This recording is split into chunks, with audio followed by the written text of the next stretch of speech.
দিঘির পার এক প্রত্যন্ত গ্রাম।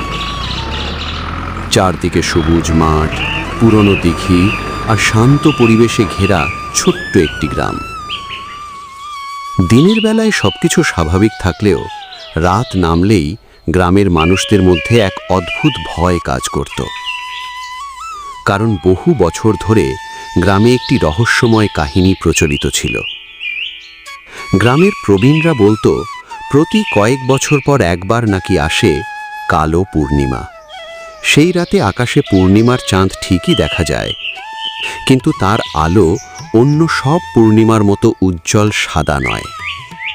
দূর থেকে চাঁদটাকে অস্বাভাবিক আর ভয়ঙ্কর দেখায়, যেন কোনো অশুভ ছায়া তাকে ঢেকে রেখেছে। আরও ভয়ঙ্কর ছিল সেই রাতকে ঘিরে ছড়িয়ে থাকা গল্পগুলো। গ্রামের উত্তরের দিকে একটি শতবর্ষী পুরনো বটগাছ ছিল। সাধারণ দিনে কেউ গাছটিকে নিয়ে মাথা ঘামাতো না, কিন্তু কালো পূর্ণিমা রাতে সেই জায়গার নাম শুনলেই মানুষ আঁতকে উঠত। গ্রামের বয়স্কদের দাবি, ওই রাতে যদি কেউ বটগাছের আশেপাশে যায় তাহলে সে আর স্বাভাবিক হয়ে ফিরে আসে না। কেউ নাকি পাগল হয়ে যায়, কেউ অদ্ভুত আচরণ শুরু করে। তবে গ্রামের কিছু তরুণদের কাছে এসব ছিল নিছক কুসংস্কার আর ভয় দেখানোর গল্প। তারা মনে করত যুগের পর যুগ ধরে মানুষ একই গল্প শুনে এসেছে বলেই সেটাকে সত্যি বলে বিশ্বাস করছে। একদিন সন্ধ্যের দিকে গ্রামের এক চায়ের দোকানে বসে গল্প করছিল তিন বন্ধু,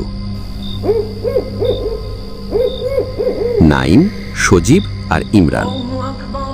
চারপাশে তখন সন্ধ্যার অন্ধকার ধীরে ধীরে নেমে আসছে, আর দূরে মসজিদ থেকে ভেসে আসছিল মাগরিবের আজান।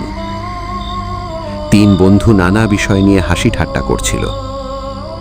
এমন সময় ধীরে ধীরে তাদের সামনে এসে দাঁড়ালেন গ্রামের সবচেয়ে বয়স্ক মানুষদের একজন, রফিক চাচা। তার মুখে অদ্ভুত এক গম্ভীর ভাব। কিছুক্ষণ তিনজনের দিকে তাকিয়ে থেকে তিনি নিচু স্বরে বললেন, তোরা কাল রাতে বাইরে বের হবি না কিন্তু। হঠাৎ এমন কথা শুনে নাইম হালকা হেসে ফেলল। কেন চাচা, আবার কালো পূর্ণিমা নাকি?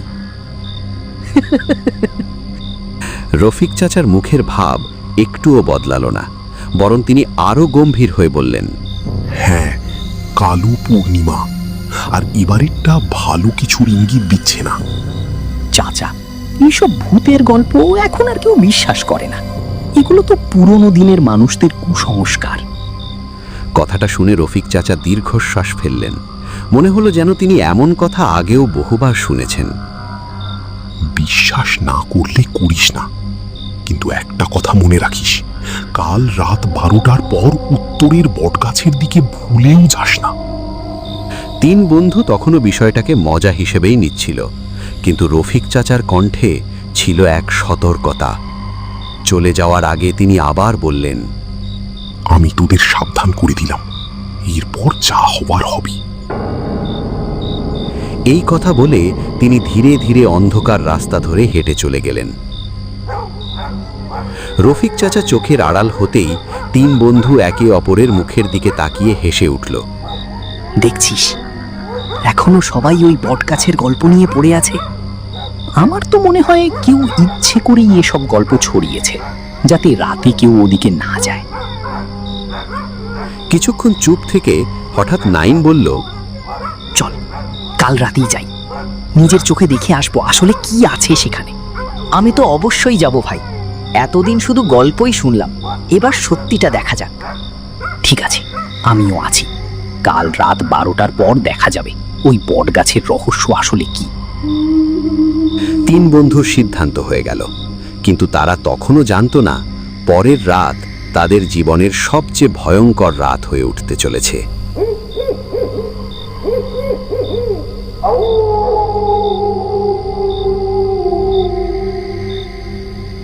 পরের রাত সারা গ্রাম যেন অস্বাভাবিক নীরবতায় ঢেকে গিয়েছিল। আকাশে পূর্ণিমার চাঁদ উঠলেও তার আলো ছিল ফ্যাকাশে আর কালচে। চারদিকে হালকা কুয়াশা ছড়িয়েছিল, আর ঠান্ডা বাতাসে এক ধরনের অজানা অস্বস্তি অনুভূত হচ্ছিল। সবচেয়ে অদ্ভুত ছিল গ্রামের কুকুরগুলোর আচরণ। তারা বারবার আকাশের দিকে তাকিয়ে চিৎকার করছিল, যেন এমন কিছু দেখছে যা মানুষের চোখে ধরা পড়ে না।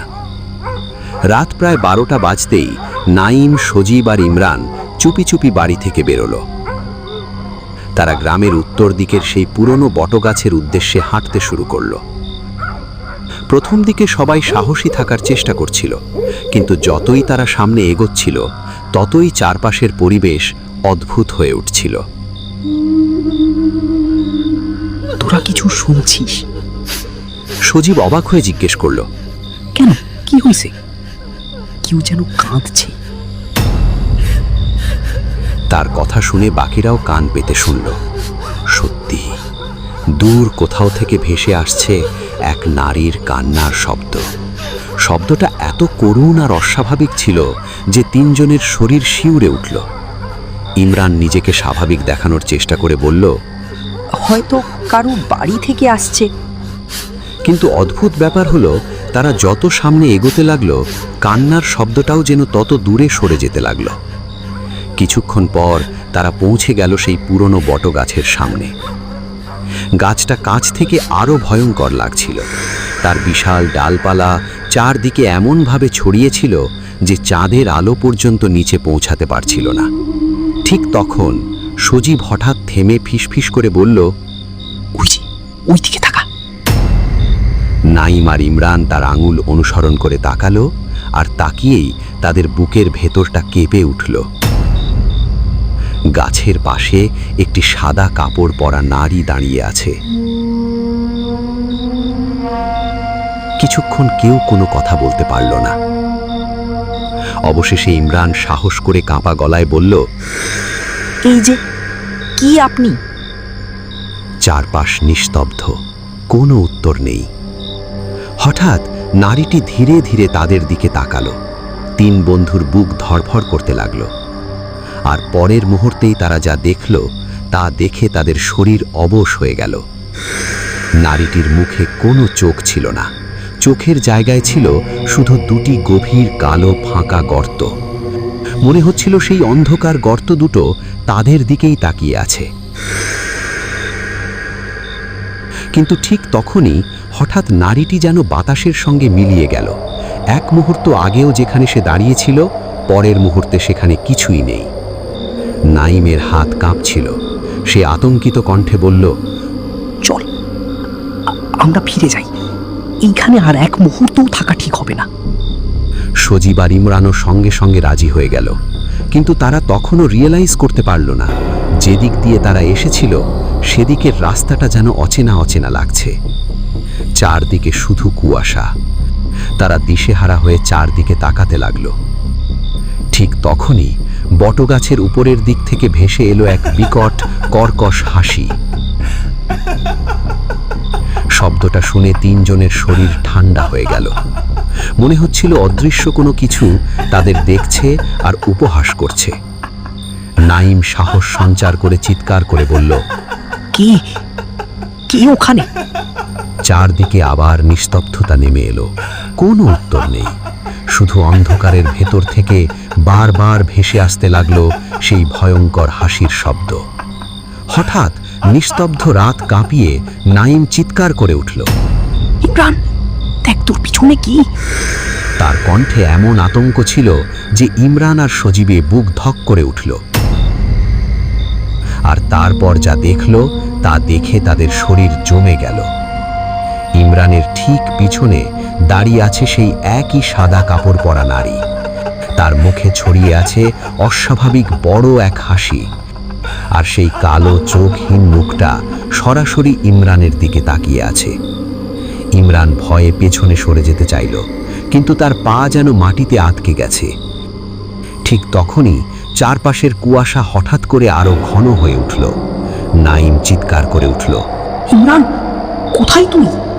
সজীব আতঙ্কিত গলায় ডাকতে লাগলো, ইমরান, উত্তর দে।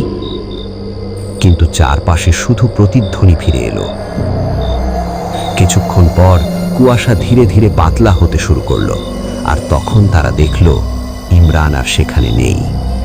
ইমরান, ইমরান!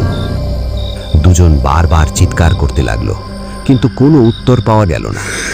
আতঙ্কে দিশেহারা হয়ে নাইম আর সজীব প্রাণপণে দৌড়াতে শুরু করলো। তারা শুধু পালাতে চাইছিল, এই অভিশপ্ত জায়গা থেকে যত দূরে যাওয়া যায় ততই ভালো। কিন্তু কিছুক্ষণ দৌড়ানোর পর হঠাৎ তারা থমকে দাঁড়ালো। তাদের সামনে আবার সেই একই বটগাছ। দুজন একে অপরের দিকে তাকালো, তারপর আবার দৌড় দিল। কিন্তু কিছুক্ষণ পরও তারা আবার ফিরে এলো সেই একই জায়গায়। মনে হচ্ছিল কোনো অদৃশ্য শক্তি তাদের ওই বটগাছের চারপাশে আটকে রেখেছে। নাইমের চোখে তখন জল চলে এসেছে। সজীব, আমার মনে হয় আমরা আর এখান থেকে বেঁচে ফিরবো না। সজীবের মুখও ফ্যাকাশে হয়ে গেছে, সে কোনো উত্তর দিতে পারছিল না। ঠিক তখনই দূর কোথাও থেকে ভেসে এলো ফজরের আজানের প্রথম ধ্বনি। আজানের শব্দ চারদিকে ছড়িয়ে পড়তেই আশেপাশের বাতাস যেন কেঁপে উঠল, আর সেই মুহূর্তেই অন্ধকারের ভেতর থেকে ভেসে এলো এক বিকট চিৎকার। চিৎকারটা ছিল সেই রহস্যময়ী নারীর। মনে হচ্ছিল আজানের শব্দে সে যন্ত্রণায় ছটফট করছে। সজীব সঙ্গে সঙ্গে চিৎকার করে বলল, নাইম, ওইদিকে দৌড়া, আজানের শব্দ যেদিক থেকে আসছে। দুজন আর এক সেকেন্ডও দেরি করল না, তারা সর্বশক্তি দিয়ে দৌড়াতে শুরু করলো। আজানের শব্দ যত পরিষ্কার হতে লাগলো ততই কুয়াশা কমতে শুরু করলো। অবশেষে কয়েক মিনিট পর তারা গ্রামের মসজিদের সামনে এসে পড়ে। কুয়াশা নেই, ভয়ঙ্কর হাসির শব্দ নেই, আর সেই রহস্যময় নারীও নেই, কিন্তু সাথে ইমরানও নেই। তারা অনেক খোঁজ করলো গ্রামের মানুষদের নিয়ে, আবার বটগাছের আশেপাশেও খুঁজল, কিন্তু ইমরানের কোনো সন্ধান আর কখনো পাওয়া গেল না। সেই রাতের পর থেকে নাইম আর সজীব আর কখনো কালো পূর্ণিমার কথা বলতে চাইতো না।